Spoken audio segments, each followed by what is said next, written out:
Hola, ¿qué tal?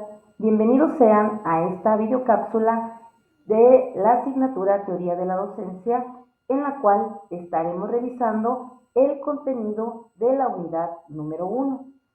Revisaremos algunos conceptos generales dentro de los cuales ustedes estarán trabajando y desarrollando algunos conceptos que nos llevarán a comprender, a reflexionar, a argumentar y sobre todo a poner en práctica los aprendizajes adquiridos dentro de la revisión bibliográfica del material que se les sugiere.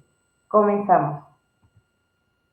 En esta ocasión estaremos identificando cómo la epistemología y la didáctica tienen un vínculo dentro del ámbito educativo que los entrelaza y que va más allá de una mera búsqueda teórica de solución educativa a diferentes problemáticas que vamos identificando a lo largo de nuestro quehacer docente.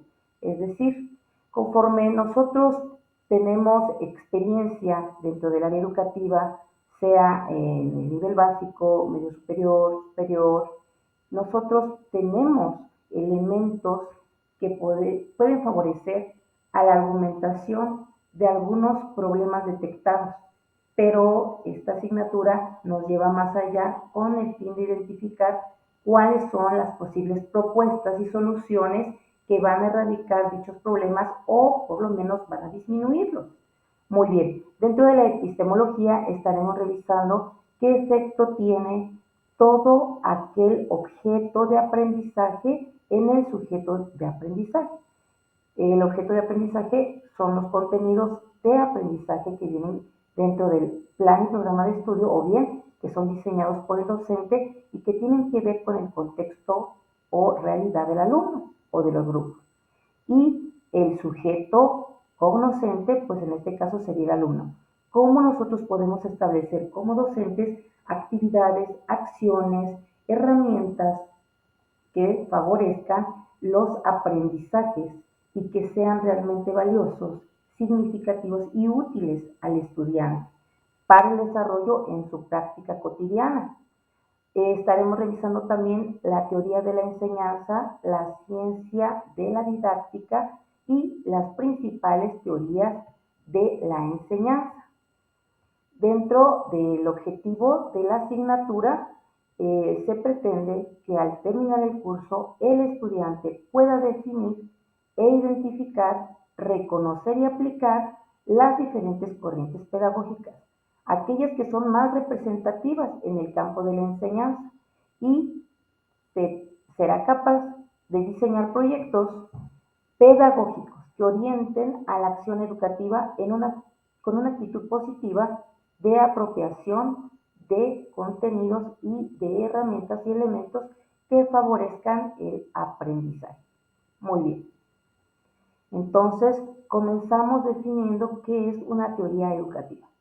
Una teoría educativa son todos aquellos principios y conocimientos organizados que tratan de conocer y explicar distintos fenómenos que ocurren dentro del proceso enseñanza-aprendizaje. Fenómenos que pueden ser tanto positivos como negativos, para que dependiendo de ello, el docente pueda realizar predicciones que lo lleven a orientar y a prevenir situaciones problemáticas o a dar una posible propuesta de solución o un remedio a la problemática detectada. Las teorías son generalizaciones que surgen desde la lógica, desde la observación y desde la experiencia. Es decir, que todo docente posee un cúmulo de experiencia y de conocimiento, con lo cual también puede hacer una teoría de enseñanza. En muchas ocasiones escuchamos de nuestros compañeros que no es posible llevar a la práctica educativa las teorías que nos proponen los diferentes pedagogos, autores, sociólogos, psicólogos. Entonces, bien, tenemos nosotros esta gran riqueza que nos permite estar dentro del ámbito educativo, en el contexto real y ser investigadores directos, observadores directos de la problemática que suele presentarse en los diversos contextos educativos y centros escolares.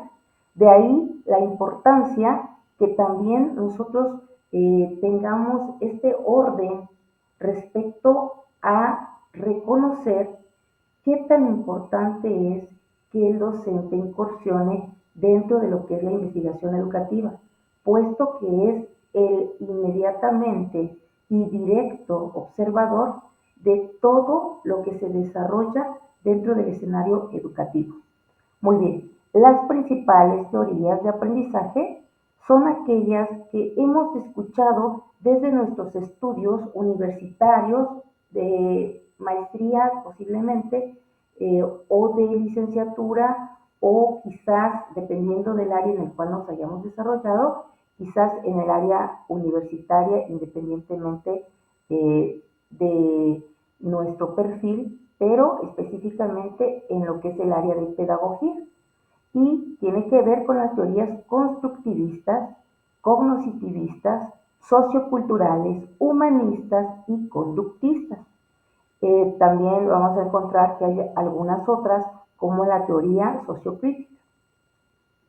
También vamos a rescatar nombres muy comunes dentro del área pedagógica, como es Piaget, como es Bandura, como es Ausubel, como es Vygotsky, y por ejemplo Carl Rogers con su teoría humanista, y el último, que es de los más sonados en la actualidad, que es Paulo Freire. ¿Sí? Entonces, bueno, esta asignatura nos va a permitir ir haciendo un recordatorio, ir haciendo un entramado dentro de lo que he aprendido y cómo lo he llevado a la práctica, o cómo puedo ponerlo a la práctica, si es que aún no se me ha dado la posibilidad de llevarlo a la práctica. Muy bien, ¿con qué finalidad? El docente tiene que valerse de estas teorías con la finalidad de que pueda interactuar con los alumnos, de que se pueda crear un ambiente de aprendizaje y de confianza dentro y fuera del aula, que le permita evaluar y diseñar estrategias para el logro del aprendizaje esperado o el aprendizaje adquirido por el alumno. Es decir, que la enseñanza cobrará sentido siempre y cuando exista un verdadero aprendizaje en el alumno. De ahí la importancia de la didáctica, el arte de enseñar. Si bien es cierto que el plan y programas de estudio ya nos provee de contenidos, incluso actividades y en muchas ocasiones tiempos, metodología, formas de evaluación, va a depender de la creatividad que el docente tiene para transformar todo eso que es teoría y pueda representar algo importante y significativo en la práctica con el grupo que atiende. Muy bien, un buen maestro debe poseer ciertas características y son muchas. Sería muy ambicioso poder enumerarlas y encajonarlas a 5, a 10. Simplemente va a consistir en el área, en el ámbito, en el contexto en el cual se desarrolle y dependiendo de las necesidades del grupo, dependiendo de las características del grupo, de los intereses. Pero podemos mencionar algunas. Un buen docente debe tener dedicación, debe motivar al alumno y a sí mismo. ¿Por qué? Porque si el maestro no está motivado, es imposible que pueda ser un medio de motivación para el grupo. Debe tener creatividad y ser reflexivo. Que rompamos este tabú y esta manera de ver la educación de manera repetitiva, sino que permitamos que sean los alumnos que puedan proponer, que puedan observar, que puedan generar hipótesis, que puedan inferir, que puedan predecir resultados. Y de ahí nosotros podamos también tener algunas participaciones para llevarlos a un buen cauce, a un buen camino, a un buen desarrollo, como parte elemental facilitando el desarrollo de las actividades cuando lo requieran, ¿sí? Como facilitadores, como coordinadores, como parte importante y medular, el docente debe estar pendiente en todo momento en este desarrollo educativo.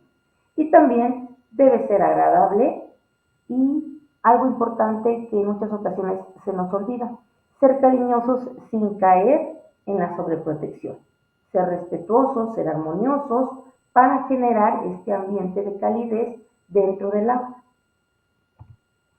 Muy bien, en esta ocasión es todo, esperando que las actividades que vayamos a desarrollar en el transcurso de la asignatura sean en beneficio de su práctica educativa.